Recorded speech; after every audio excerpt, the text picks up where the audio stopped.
مرحبا للبرشلونية، مبروكين الصدارة في مباراة صعبة في شوطها الأول، صعبة في شوطها الثاني، وصعبة أكثر في آخر ربع ساعة أو 20 دقيقة. هذا مش معناته أن الفريق كان سيء أو قدم مباراة سيئة، ولكن الخصم قدم مباراة أفضل من المتوقع. شوط أول كان مسكر ولعب خط دفاع متأخر ومقفل كل المساحات مع غياب الحلول الفردية عند برشلونة، فكانت المباراة جدا صعبة في الشوط الأول. أولا نتكلم عن التشكيلة أنا أكثر شيء عجبني فيها أن ركن داني أولمو احتياط، لأن الأداء اللي قاعد يقدمه من بداية الموسم أداء ما ينبلع، والله ما ينبلع، ما تقدر هنا الأداء يعلق هنا يعني مستحيل تبلع أداء داني أولمو. قرارات كارثية، أول لمسة سيئة في الاستلام، ما يفيدك في بين الخطوط. يعني اولمو كان برشلونة بي على مستوى يمكن ما يلعب اساسي.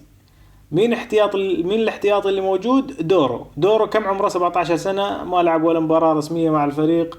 الولد صغير في السن. فليك قال لك يا عمي ان شاء الله الولد عمره 12 سنة.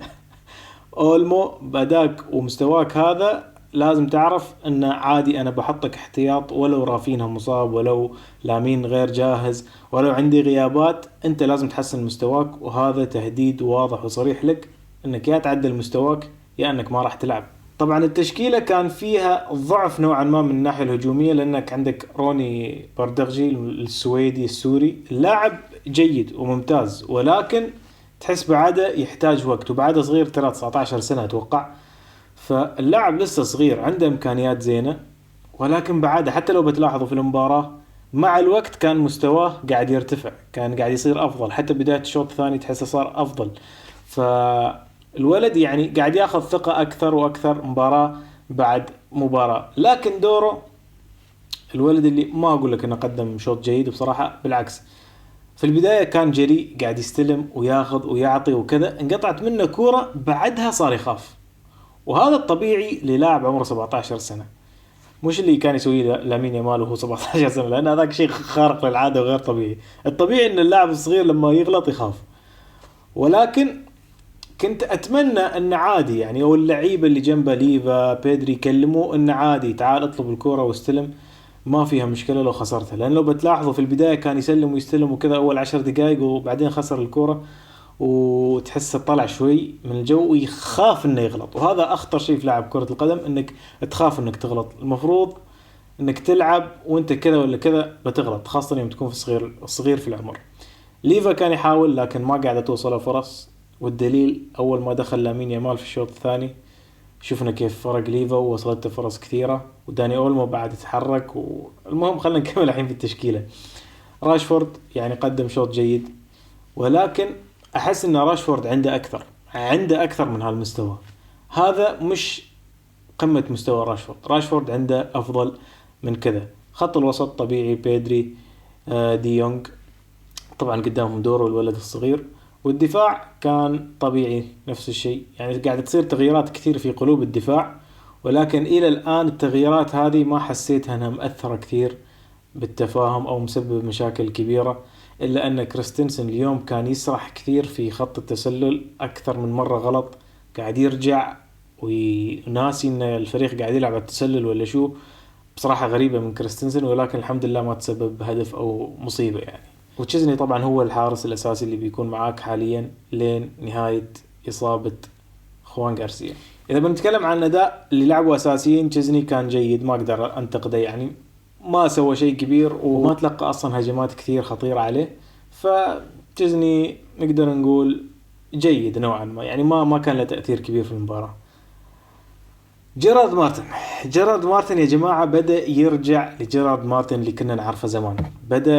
أو اللي بدأ معانا في الموسم الماضي. مستواه قاعد ينخفض، المباراة الماضية ما عجبني، هذه المباراة أيضا لك عليه، قاعد يغلط غلطات غبية نوعا ما، أحيانا يورط نفسه على الخط، ما يعرف يتصرف.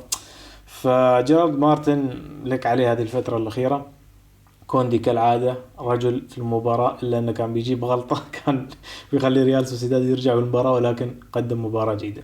خطوط الدفاع وأراوخو ما في تعليق كبير عليهم، قدم مباراة جيدة، ما في غلط كبيرة، ما في يعني أداء عالمي، يعني أدائهم وسط. الاداء في الشوط الاول، خلينا نتكلم عن الاداء. الاداء كان يعني من ناحية سيطرة، ومن ناحية استحواذ، ومن ناحية استخلاص الكرة سريعا بعد خسارتها، كل هذه الأشياء الفريق كان ممتاز فيها. ولكن سلبيته كان أن نوعا ما بطيء شوي في تدوير الكرة، ونوعا ما مش قادر يلعب كور بين الخطوط. نفس ما قلنا يعني دوره هو كان مشكلة كبيرة، لأنه كان نوعا ما خايف يستلم بين الخطوط. وبردغجي مع الوقت خذ الثقة. وراشفورد نفس ما قلت لكم لسه عنده أفضل، خاصة في الواحد ضد واحد منتظرين منه أفضل. فالفريق كان يعاني لأن الحلول الفردية مفقودة في الشوط الأول.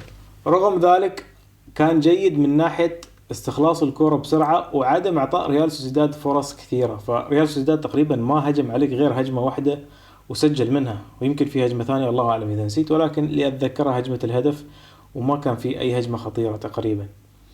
الشوط الثاني وانت محظوظ انك طلعت بهدف في الشوط الاول، رغم انك ما كنت كثير خطير على المرمى، رغم انك وصلت يعني حارسهم تألق في كورتين اتوقع او ثلاث، الا ان هجماتنا ما كانت بشكل مستمر. يعني ما في مثلا 10 دقائق احنا ضاغطين عليهم ضغط ضغط ضغط ضغط، هجمة ورا هجمة، فهمتوا؟ او ربع ساعة. لا يعني الفريق كان مستحوذ صح، بس مش حاد في خطورته على المرمى. يعني يصنع لك هجمة، بعد ربع ساعة تيجي هجمة ثانية، بعد ربع، فهمت علي؟ فالفريق نوعا ما كان المفروض يكون حاد أكثر، شرس أكثر، من ناحية يعني شو أسميها من ناحية الذهاب على المرمى أكثر، يعني أكثر من أنك تدور الكرة. المهم في الشوط الثاني الفريق ضغط أكثر، حاول أكثر، ولكن انصدم أن ريال سوسيداد قاعد يلعب لعب.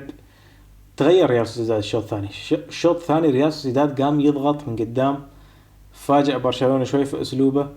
اتبع أسلوب مختلف عن الشوط الأول. صح أن هذا الشيء ترك لهم مساحات، لكن خلى برشلونة يعاني أكثر من ناحية الخروج بالكرة. ولكن أول ما دخل لامين يامال، شفتوا شو سوى لامين يامال؟ كل ما قاعد يستلم الكرة قاعد يصنع لك فرصة. يعني جودة خيالية في صناعة الفرص، كل ما يستلم يصنع. أصلا أول 40 ثانية يا جماعة، لامين في أول 40 ثانية صنع الهدف. كواليتي مرعب يعني في صناعة الفرص. التمريرات والتفاهم بينه وبين كوندي أكثر بكثير من التفاهم بين روي بردغجي وكوندي. الكونكشن اللي بينهم، كوندي يعرف متى يطلع، يعرف متى يروح العمق، يعرف متى يروح على الخط، ولامين يامال كان يشغله صح. فهنا الخطورة زادت على ريال سوسيداد، والضغط زاد من برشلونة إلى أن سجل الهدف. وبعد الهدف بشوي، لكن بعدها الفريق بصراحة ما كان جيد. حتى كوندي انتقد، قال أنا آخر 20 دقيقة ما عجبني أداء الفريق، ما كنا جيدين، ما سيطرنا صح على المباراة. ففي آخر 20 دقيقة رجع ريال سوسيداد سيطر، والمباراة تحسها كانت 50-50، وهذا الشيء أبدا ما عجبني في المباراة.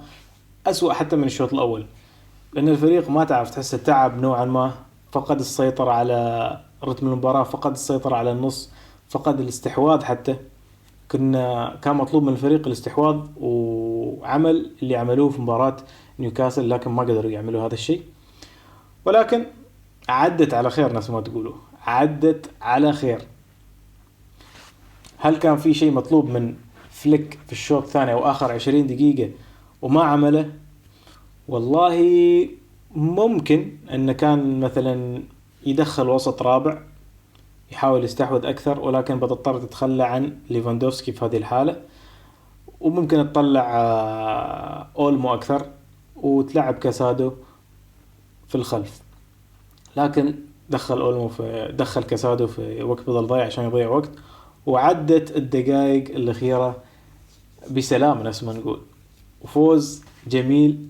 هو صح إنه فوز كان موترنا، ولكن المباراة كانت قاعدة تعطي أمل للخصم، قاعدين يشوفون المباراة ومتأملين إنهم يشوفوا برشلونة يتعثر. ولكن الحمد لله عدت بسلام، فوز جميل ومبروكين. وما كملنا أداء اللاعبين، خلينا نروح للوسط. بيدري دي يونغ أدائهم تقريبا 7/7 تعطيهم، مش مقصرين أبدا. دورو 5/10. عندك ليفا الشوط الأول كان 5/10، الشوط الثاني أعطيه ما بوصلك 7 لأنك ضيعت فرصة سهلة جدا على خط ال6، كان ممكن تريحنا. بقول 6.5 من 10. راشفورد 6.5 من 10.